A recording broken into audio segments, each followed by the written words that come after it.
Ja som Dana Žilinčíková, pracujem v Návrate a chcela by som ľuďom, ktorí sedia na tejto strane paralelnom, kde teda ich vidím ja, povedať, že si veľmi vážim, že prijali pozvanie na toto stretnutie. Chcela by som vám povedať, že nie sme žiadni profesionáli, nikdy v živote sme nerobili public hearing, aby ste boli v obraze.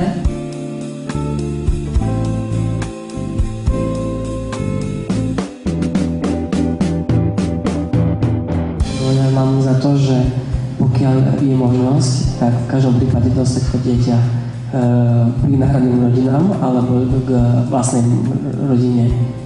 A ten ústav by mal byť len krízová ako možnosť. Vysvetliť deťom, čo sa s nimi deje a vysvetliť rozdiel medzi adopciou a pestúnstvom. Tak keď si rodičia berú deti do pestúnskych rodín alebo adoptívnych, tak by, aby sa lepšie spoznali, tak by si ich mávali brať postupne. Ako aj my sme sa dostali do tejto rodiny postupne, najprv sme tam chodili na víkendy, ale potom už sme tam stále. Aby pomohli sa stretnúť so svojimi biologickými súrodencami. Nech to pomohlo deťom, čo sú v náhradných rodinách, stretnúť sa so svojimi biologickými súrodencami.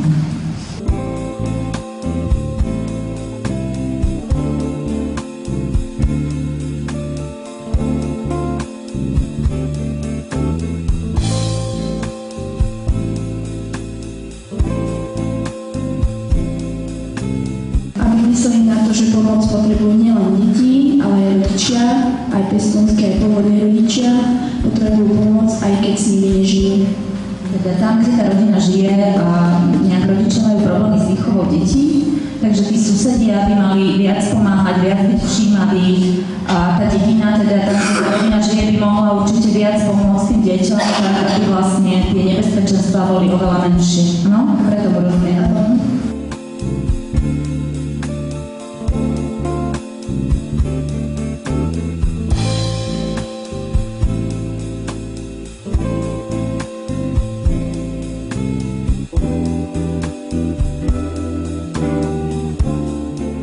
Aby deti v pestúnskych alebo adoptívnych rodinách, ak majú nejaký problém, zašli za niekým, kto by im s tým problémom pomohol. To znamená, aby vyhľadali nejakú odbornú pomoc a samozrejme, aby im si pomohli rodičia. Vlastne, aby keď idú zobrať deti z rodiny biologickej, tak vlastne sociálni pracovníci, aby povedali vlastne tým deťom, že kam idú, nekladali im proste, že napríklad na Mila na mojej situácii a v polovici sestry mi potom povedali, že kam ideme, tak som sa nerozlúčila s rodičmi biologickými a tak.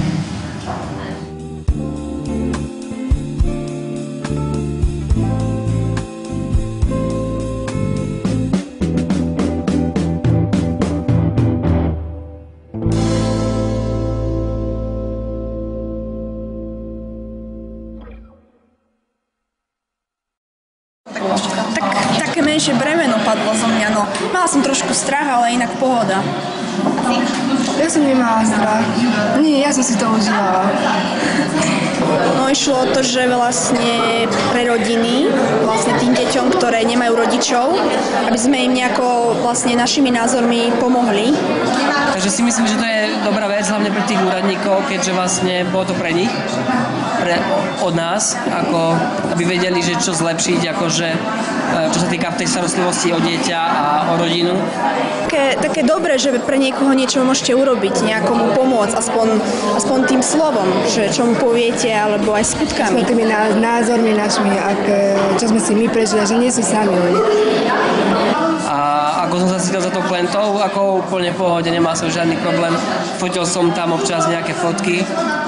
Ako ja by som sa trošku, keby som hovorila napriamo, tak by som sa trošku hanbila, ale samozrejme, že ako asi to bolo takto lepšie. Bolo dobré, že sme boli za tou klientou a sme sa nebáli povedať svoje názory a že na konci sme sa ukázali, že kto vlastne sme. Ja by som pri tejto príležitosti si dovolila odovzdať symbolický šék ako prejav spolupatričnosti Mestského úradu v Banskej Bystrici. Je to symbolický šék na 200 €.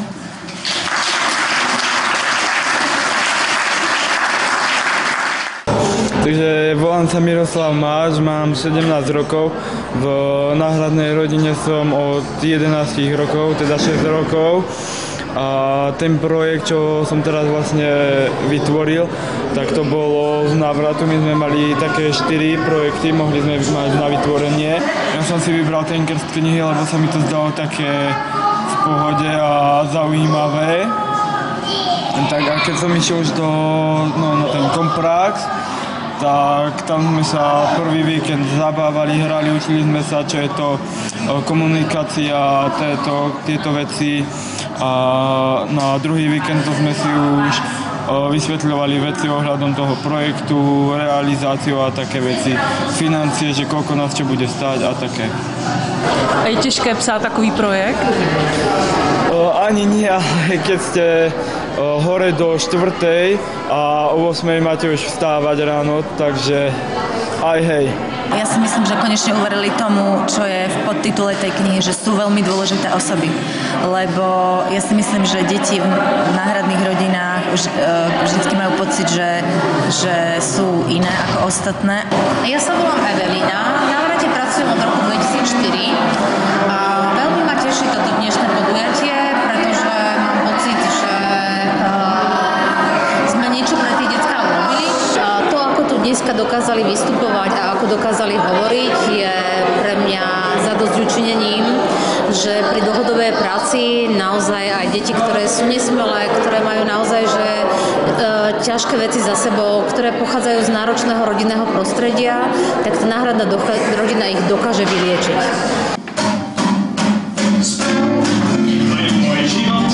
Lebo keď spievam, je voľný život, spevom sa všetko vo mne rozohreje, radosťou za srdce chveje. Ja som síce venovaná ako hlavná autorka, ale keby som nemala takúto obrovskú podporu mojich spoluautorov, preto nikdy nedokážem.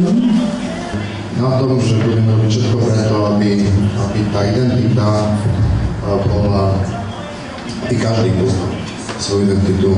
Ja by som len chcela vedieť, že či si uvedomíš, čo všetko si vlastne zbúchal. No. A si už pripravený na to, že ako je to aj mladý, že budeš vidieť za spolunku a...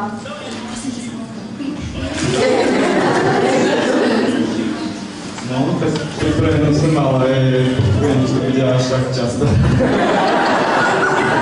Evelina, krstný rodič je osoba, s ktorou sa to krstné dieťa ťahá celý život. Uvedomíš si tomu? Áno, ja som dobrý mamec. Keď budete potrebovať akékoľvek ďalšie financie nejakú minulý pridať, tak krstný rodič je jeden z tých, ktorý práve takéto veci tiež dáva. Som netušila. Či pršíš, či ma tešíš, spev je pre mňa priateľ